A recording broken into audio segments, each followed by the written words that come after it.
어제 여름 성경학교와 수련회를 마쳤습니다. 이번 여름 성경학교 주제가 바로 주여 부흥하는 교회 되게 하소서입니다. 주제처럼 우리 교회가 부흥되어야 합니다. 그래서 오늘은 부흥에 대하여 말씀을 함께 나누려고 합니다.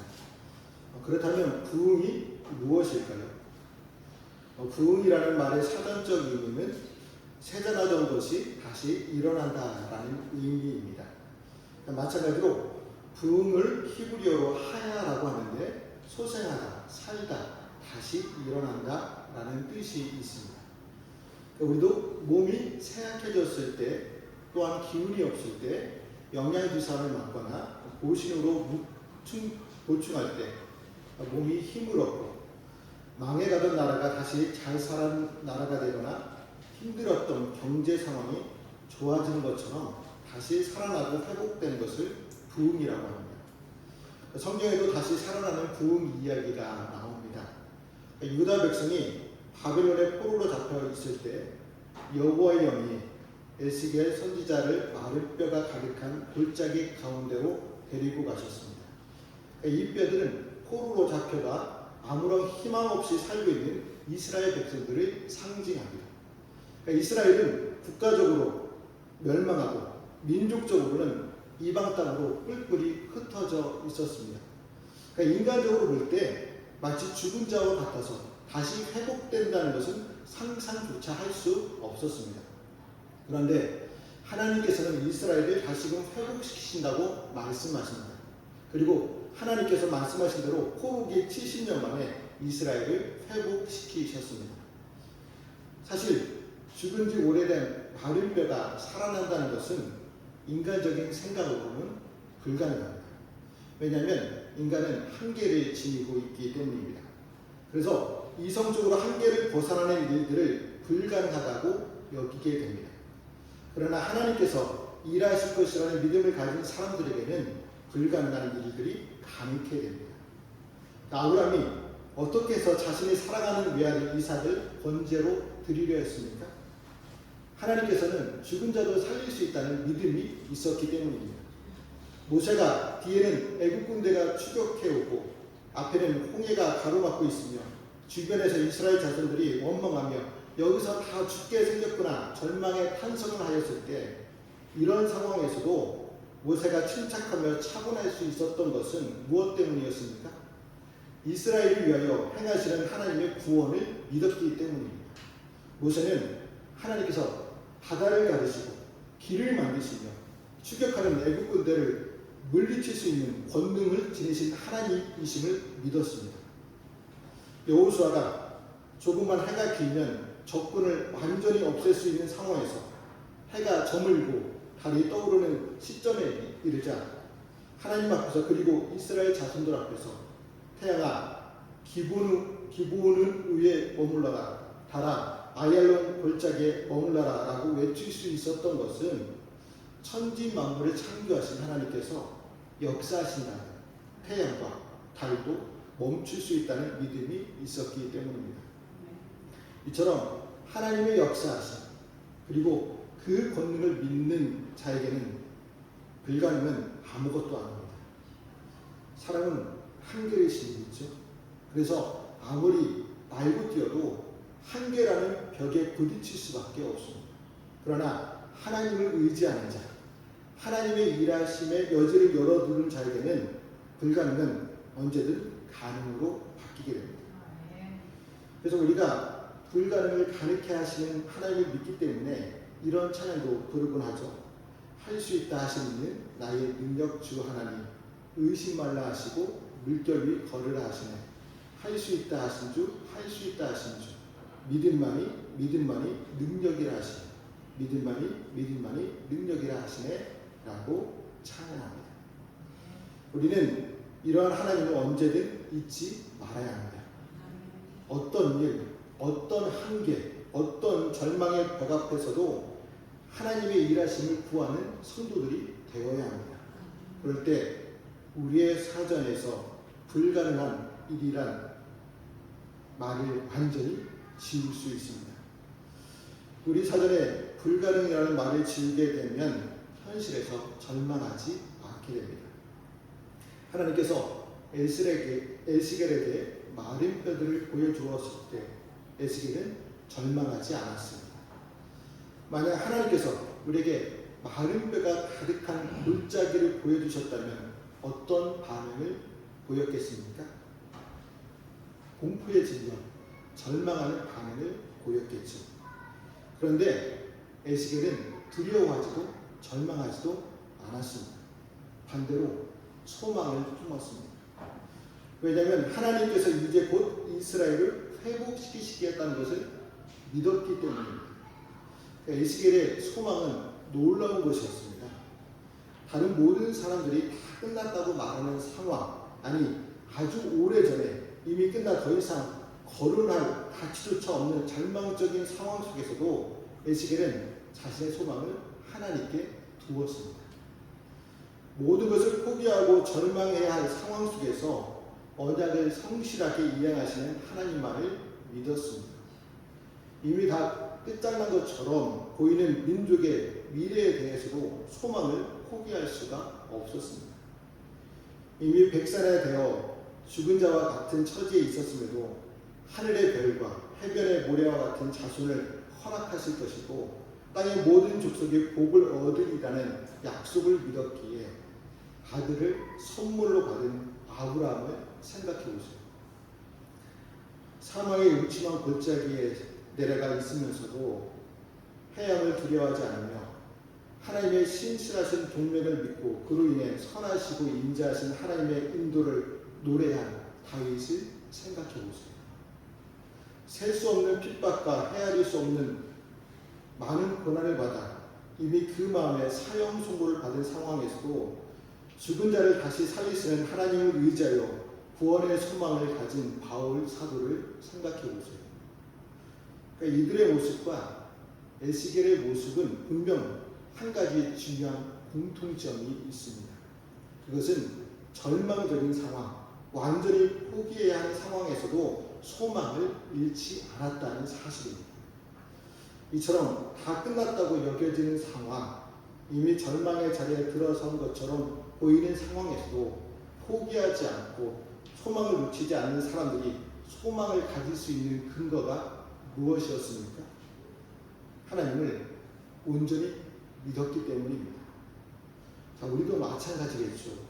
아무리 어려운 일, 고난과 위기 앞에서도 세상 모든 사람들이 손을 놔버린 상황에서도 하나님을 기억하고 하나님의 이름을 부를 수 있다면 우리는 세상에서 만나는 모든 어두운 절망이라도 물리칠 수 있습니다.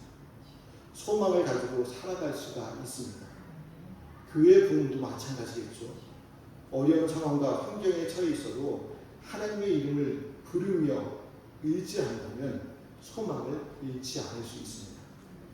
그러면 하나님께서는 우리의 소망을 무엇으로 이루어 주실까요? 하나님께서 무엇으로 마른 뼈들을 살게 하셨는가를 보아야 합니다. 하나님께서 무엇으로 이 마른 뼈들을 살게 하셨습니까? 우리 37장 4절 말씀을 같이 읽어보겠습니다. 또 내게 이르시되 너는 이 모든 뼈에게 대언하여 이르기를 너희 마른 뼈들아 여호와의 말씀을 들을지어다. 아멘. 바로 하나님의 말씀입니다. 하나님께서는 에스겔에게 뼈들을 향하여 이 하나님의 말씀을 대언하게 하셨습니다. 그러자 놀라운 일이 일어났죠. 하나님의 말씀대로 흩어졌던 뼈들이 모여 결합하고 그 위에 힘줄과 살과 가죽이부터 사람의 형태를 갖추게 되었습니다. 그리고 에스겔이 생기를 향하여 하나님의 말씀을 대언하자 사방으로부터 생기들이 찾아와서 죽어있던 사람들이 살아나게 하셨습니다.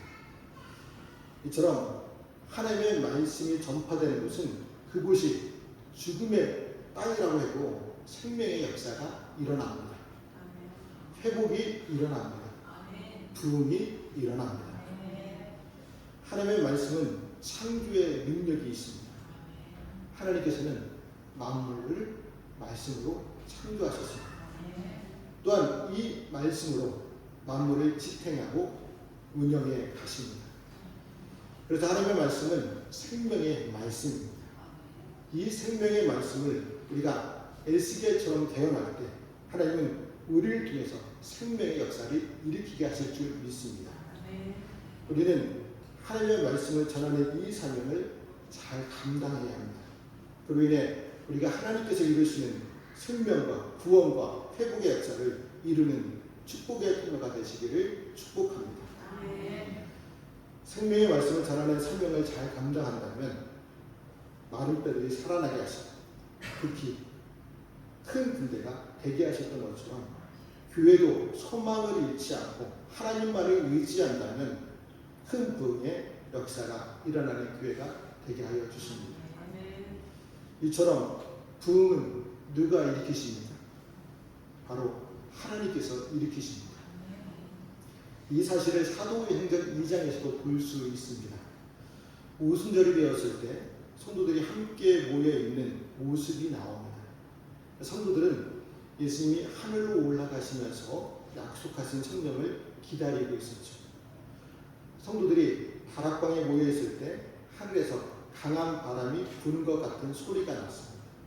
그리고 혀처럼 생긴 불길이 갈라지면서 각 사람 위에 내렸습니다. 예수님이 약속하신 성령이 임하셨습니다.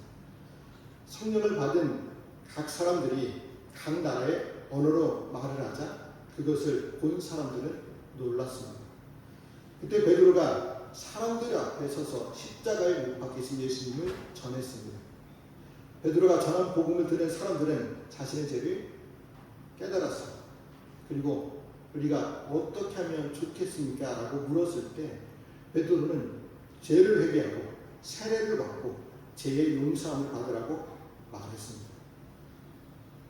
그러면 성령을 선물로 받을 수 있다고 대답했습니다. 복음을 들은 사람들에게도 성령님이 찾아오셨죠. 회개하고 세례를 받았습니다. 이날 3,000명이 예수님을 믿게 되었습니다. 만일 사람들이 성령의 역사에 충격받지 못했다면 사도 베드로의 설교도 듣기 싫어했을지도 모릅니다. 관심도 가지지 않았을 것입니다. 하지만 사람들은 자기들의 경험과 상식을 초월한 성령의 역사를 보고 마음이 움직였습니다. 베드로의 설교에 귀를 기울였습니다. 성령 하나님께서 제자들을 통해 이 땅의 죄인들에게 거룩한 충격을 주셨습니다. 주님은 제자들에게 성령이 임하면 권능을 받게 될 거라고 말씀하셨습니다. 여기서 권능이라는 말은 헬라어로 디나미스인데 폭탄이 폭발할 때 나는 힘을 가리키는 말입니다. 영어의 다이너마이트라는 말이 바로 디나미스에서 유래된 말입니다. 그래서 성령을 그 마음에 모신 우리들은 이 세상 사람들의 무지하고 완악한 영혼에 큰 충격을 주는 일을 해야 합니다. 사람들의 경험과 상식을 초월한 일을 행하여 그들의 영혼을 깨워야 합니다. 그래야 우리가 전하는 복음도 듣게 됩니다. 그렇다면 성도인 우리가 믿지 않는 사람들에게 충격과 놀라움을 줄 수 있는 권능의 일은 무엇일까요? 방언을 하고 예언을 하고 병든 자를 일으키는 성령의 은사만이 큰 권능을 행하는 것일까요? 아닙니다. 그런 일들을 행해도 믿지 않는 사람들은 잠시 놀랍군 그 마음까지 열지는 않습니다. 주님이 이 세상에서 사역하셨을 때 가장 많이 표적을 일으키신 곳이 고라신과 벳세다 지역입니다. 그런데 그 지역 사람들이 가장 완악하여 주님을 배척하는 일에 앞장섰습니다. 사람들의 영혼에 거룩한 충격을 주는 일은 바로 사랑입니다. 식상한 말처럼 들리겠지만 사랑만이 사람들의 마음의 문을 열 수 있습니다. 사람들은 자신들에게 해를 끼치는 자들에게 복수를 하죠. 그런데 성도들이 원수까지 사랑하는 모습을 보인다면 큰 충격을 받게 됩니다. 또 세상 사람들은 자신의 이익과 안전을 위하여 불의를 행합니다. 그러나 성도들은 손해를 보더라도 불의를 미워하고 의를 행합니다. 이런 모습을 보고 세상 사람들은 거룩한 충격을 받습니다. 또한 세상 사람들은 자기와 가족을 위해서 살아갑니다. 그러나 성도들은 자기보다 우선 이웃을 돕는 선을 해갑니다. 이런 일을 보고 세상 사람들은 놀라고 충격을 받게 됩니다. 죄와 불의와 악이 넘치는 세상 속에서 사랑과 선을 행하는 성도들은 그 영혼들에게 거룩한 충격을 줄 수 있습니다. 여러분, 믿지 않는 이웃들이 나의 행함을 보고 거룩한 충격을 받아야 합니다. 믿지 않는 가족들이, 믿지 않는 직장 동료들이 나의 행함을 보고 거룩한 충격을 받아야 합니다. 그래야 우리가 전하는 복음을 듣고 마음을 열 수 있습니다. 시대가 갈수록 이렇게 거룩한 충격을 주는 성도가 희귀해졌습니다. 이러한 때에 우리는 사랑의 권능에 힘입어 사람들의 영혼과 마음을 흔들어 놓아야 합니다. 사도들 시대에 예수님을 믿게 된 사람들은 회개하고 성령을 받은 후 성령 충만한 삶을 살았습니다. 예수님의 말씀을 배우고 함께 모여 기도하고 하나님을 찬양했습니다. 기쁜 마음으로 자신의 것을 팔아서 필요한 사람들에게 나눠주고 음식을 함께 먹으며 사랑을 나누었습니다. 이 모습을 본 사람들은 예수님을 믿게 되었다는 사실입니다. 신약성경에서 부흥은 회개와 예수 그리스도를 믿는 믿음을 통해 제사함을 받는 것, 오순절에 성령 충만함을 받는 것, 죽은 것 같은 존재가 생명을 되찾는 것, 더 나아가 제사함을 받고 거듭난 새 생명을 얻은 후 성령님의 인도하심을 따라 살아가는 것도 부흥입니다. 그런데 이런 놀라운 부흥은 누가 가능하게 하십니까? 바로 성령 하나님이 가능하게 하십니다. 믿고 기도하는 사람들에게 성령님이 임하셨고, 성령님은 사람들의 마음을 움직여서 예수님을 믿게 하셨습니다. 그리고 사람들이 성령님 안에서 살아가도록 함께 하시고 계속 부흥을 이루어 가셨습니다. 이렇게 성령님을 통해 이루어진 부흥은 그 이후에 어떻게 되었습니까? 성령을 받은 제자들과 예수님을 믿는 성도들은 예루살렘에만 머물러 있을 수 없었습니다. 예수님을 믿는다는 이유로 어려움을 당하고 목숨의 위험을 받았기 때문입니다. 하지만 그들은 두려워해서 숨어있지 않았습니다. 곳곳으로 흩어져 온 유대와 갈릴리와 사마리아까지 이르러 복음을 전했고 그곳에 교회가 세워졌습니다. 우리 사도행전 9장 31절 말씀도 같이 읽어보겠습니다. 그리하여 온 유대와 갈릴리와 사마리아 교회가 평안히 든든히 서가고 주를 경외함과 성령의 위로로 진행하여 수가 더 많아지니라. 아멘. 초대교회가 폭발적으로 성장하게 된 원인이나 사도들이나 성도들의 헌신의 노력이 아니라 오직 성령의 역사에 있었음을 나타내 보이고 있습니다. 초대교회가 폭발적으로 성장할 수 있었던 것은 어디까지나 성령의 역사 때문이었습니다. 결코 사도들을 비롯한 성도들의 인간적인 노력에 의한 것이 아니었습니다. 초대교회가 사도들을 비롯한 성도들의 지혜와 능력으로 부흥하게 된다는 것은 처음부터 불가능한 일이었습니다. 여러분, 사도들이 어떤 사람들이었습니까? 대부분 갈릴리에서 물고기나 잡아먹고 살던 무식한 어부들이었습니다. 또 사도들 중에는 유대 사회에서 가장 멸시받는 사람들 중에 세리도 있었습니다. 이런 사람들이 어떻게 예루살렘에서 거의 모든 사람들이 위험한 이단으로 취급받는 그리스도 교회를 부흥시킬 수가 있었겠습니까?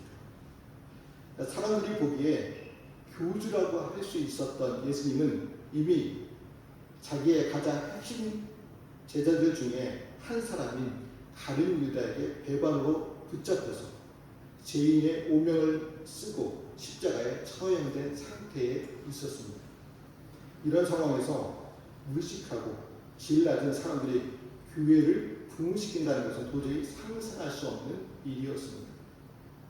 그럼에도 불구하고 사도들이 이끄는 교회가 폭발적으로 성장할 수 있었던 것은 오직 성령 하나님께서 함께 하시고 역사하셨기 때문입니다.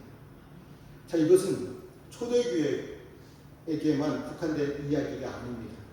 모든 시대, 모든 교회에 있어서도 마찬가지입니다.